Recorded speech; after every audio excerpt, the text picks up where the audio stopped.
Ксенія Яроніна – навучэнка 14-й гімназіі Гомеля і алімпіяднік са стажам. У мінулым годзе дзяўчыне ўдалося дасягнуць абсалютнай перамогі на рэспубліцы. Зараз ужо 11-класніца папоўніла скарбонку в обласці дыпломам 3-й ступені. Спаборніцтва лінгвістаў было як ніколі напружаным. Будучыя выпускнікі адстойвалі правы на льготы пры паступленні. Да алімпіяды Ксенія рыхтавалася пад кіраўніцтвам трэнера абласной каманды Жанны Жадзейка. Заслужаны настаўнік Беларусі працуе ў 14-й гімназіі Гомеля і навучае рускай мове і літаратуры выпускныя класы. Філолог на працягу 3 дзесяцігоддзяў уносіць істотны ўклад у падрыхтоўку лінгвістычных зорак рэгіёну. Выступили мы очень успешно. Из 8 дипломов 5 – это дипломы самой высокой пробы, первой степени.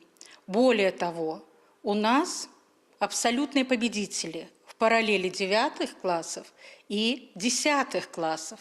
В параллели 10 классов мы забрали все первые дипломы. В параллели 9 классов из 3 имевшихся 2 наши.